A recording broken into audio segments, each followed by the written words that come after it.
Señor mío y Dios mío, creo firmemente que estás aquí, que me ves, que me oyes.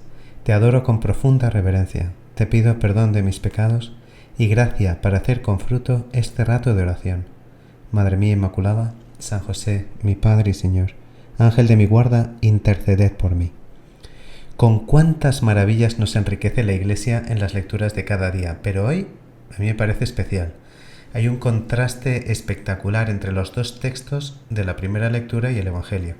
Además, el Salmo nos sirve como de bisagra, nos da una clave para entender un aspecto fundamental que quizás conoces de memoria, pero del que nos olvidamos muchas veces, que es Dios quien hace todo en nuestras vidas, quien hace todo lo bueno, que como decía Santa Teresita del Niño Jesús, todo es gracia. La primera lectura es uno de esos textos que a mí más me sorprenden del Antiguo Testamento. Empieza con una derrota de los israelitas a manos de los filisteos. De sus filas murieron en el campo unos 4.000 hombres. La tropa volvió al campamento y los ancianos de Israel deliberaron: ¿por qué el Señor nos ha hecho sufrir hoy una derrota a manos de los filisteos? Vamos a Silo a traer el arca de la alianza del Señor, para que esté entre nosotros y nos salve del poder enemigo. Mandaron gente a Silo a por el arca de la alianza del Señor de los ejércitos, entronizado sobre querubines. Los dos hijos de Eli, Jofní y Fineés, fueron con el arca de la alianza de Dios. Cuando el arca de la alianza del Señor llegó al campamento, todo Israel lanzó a pleno pulmón el alarido de guerra y la tierra retembló. ¡Qué escena más épica! Tenían el arca de la alianza que les había acompañado en sus grandes victorias en la conquista de la tierra prometida. Con el arca de la alianza se sentían invencibles, como cuando nosotros nos ponemos una meta, vencer un vicio o un defecto, esos propósitos de año nuevo, ¿no? ¿Dónde habrán quedado? Y nos lanzamos a planificar, a trabajar. Nos bajamos una aplicación, nos ponemos el despertador, vamos andando por el pasillo del gimnasio como si lleváramos puesto el traje de Iron Man y nos enfrentamos a nuestros defectos como si nos hubiéramos tomado la pócima mágica de Panoramix. Nos vemos invencibles, convencidos de que Dios está con nosotros. Pero, ¿es verdaderamente así? Al oír los filisteos el estruendo del alarido, se preguntaron: ¿qué significa ese alarido que retumba en el campamento hebreo? Entonces se enteraron de que el arca del Señor había llegado al campamento, y muertos de miedo decían: ha llegado su Dios al campamento. ¡Ay de nosotros! Es la primera vez que nos pasa esto. ¡Ay de nosotros! ¿Quién nos librará de la mano de esos dioses poderosos, los dioses que hirieron Egipto con toda clase de calamidades y epidemias? Valor, filisteos, sed hombres y no seréis esclavos de los hebreos como lo han sido ellos de nosotros. Sed hombres y al ataque. De este planteamiento de la batalla uno diría que los israelitas van a arrasar con los filisteos que están muertos de miedo, pero el resultado es muy distinto de lo que cabía esperar. Los filisteos se lanzaron a la lucha y derrotaron a los israelitas, que huyeron a la desbandada. Fue una derrota tremenda. Cayeron 30.000 de la infantería israelita.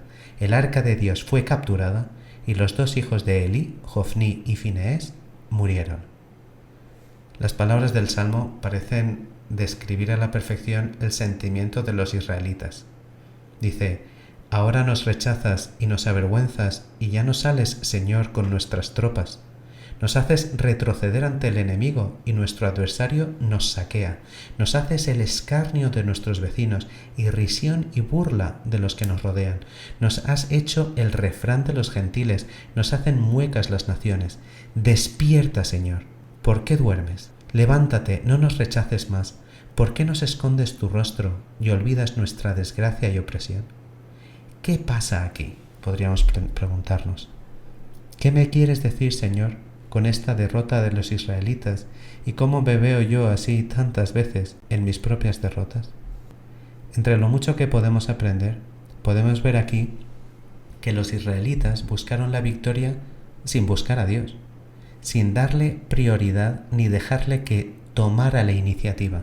Tomaron ellos la iniciativa, pero sin preguntar a Dios, sin preguntarle qué quería o cómo quería alcanzar la victoria. Se habían olvidado de que es Dios quien salva, que es Dios quien vence por nosotros. En lugar de esto, tomaron el arca de la alianza como quien toma un amuleto que le hace inmortal y le da la victoria. San Pablo considera la codicia el origen de todos los males, y la derrota llega no solo por la mano de los filisteos, sino sobre todo por el deseo de los israelitas de controlar por sí solos el poder de Dios a través de su arca de la alianza. ¡Qué contraste con el leproso que contemplamos en el Evangelio! En aquel tiempo se acercó a Jesús un leproso, suplicándole de rodillas: «Si quieres, puedes limpiarme». Dice San Jerónimo que, en sentido místico, nuestra lepra es el pecado del primer hombre en quien empezó cuando deseó los reinos del mundo, porque la raíz de todos los males es la codicia, siendo un ejemplo de ellos Giezi. Si recuerdas, Giezi es el siervo de Eliseo que en el momento en que su señor rechaza los regalos que Naamán el sirio le quiere dar por ser curado de la lepra, Giezi quiere apropiárselos para él y se ve al final cubierto de lepra por haberse dejado dominar por la avaricia. Por contraste, este leproso que contemplamos en el Evangelio ha sabido acercarse al Señor con humildad, se acerca de rodillas, como nosotros, Señor, cuando nos acercamos a ti a rezar, manifestamos así de rodillas lo que somos, una criatura que depende totalmente de su Señor para todo lo bueno que puede recibir.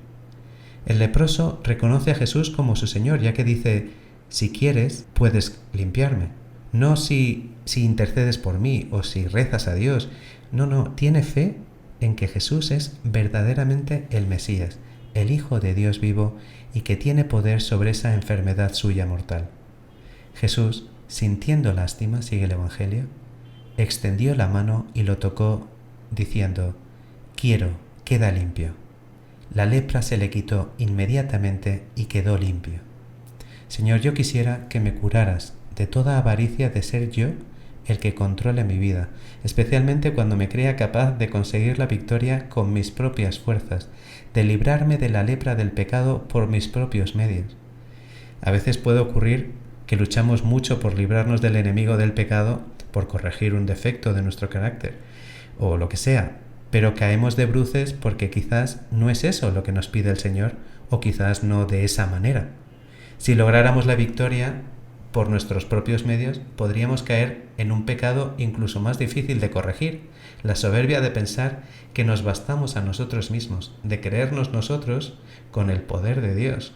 Por eso, qué importante, después de una derrota, pensar: Señor, si era eso lo que tú me pedías, porque si no, está claro que no tengo la gracia para vencer.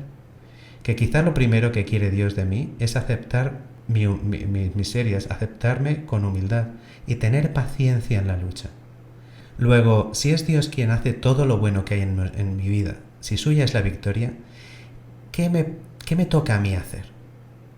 Saber que estamos luchando las batallas de Dios, que es Dios quien va a conquistar la tierra prometida, el que nos va a salvar de la lacra del pecado, y que lo nuestro es la oración humilde, escuchar y ser fieles a las mociones del Espíritu Santo, darle a Él la iniciativa. Si quieres haré esto, si quieres haré lo otro, porque lo que yo quiero, Jesús, es hacer tu voluntad. Y entonces dejarse hacer por Él, dejarnos tocar por Jesús, especialmente en la Eucaristía, dejarnos curar de nuestra suficiencia y de nuestros pecados. Es entonces cuando experimentamos el poder salvador de Dios, que nos da una fuerza muy superior a la de nuestros enemigos, que solo Él es nuestra única esperanza, el que nos salva, el que nos limpia, que el Espíritu Santo nos orientará en nuestras luchas para alcanzar la victoria por esa obediencia humilde a sus mociones, y que es Él el único que puede darnos la felicidad, la paz, la respuesta adecuada a nuestros deseos más profundos. Qué alegría, Jesús, experimentar entonces como la Virgen que has hecho cosas grandes en mí, tú que eres todopoderoso. Te doy gracias, Dios mío, por los buenos propósitos, afectos e inspiraciones que me has comunicado en esta meditación. Te pido ayuda para ponerlos por obra. Madre mía Inmaculada, San José, mi Padre y Señor, Ángel de mi guarda, interceded por mí.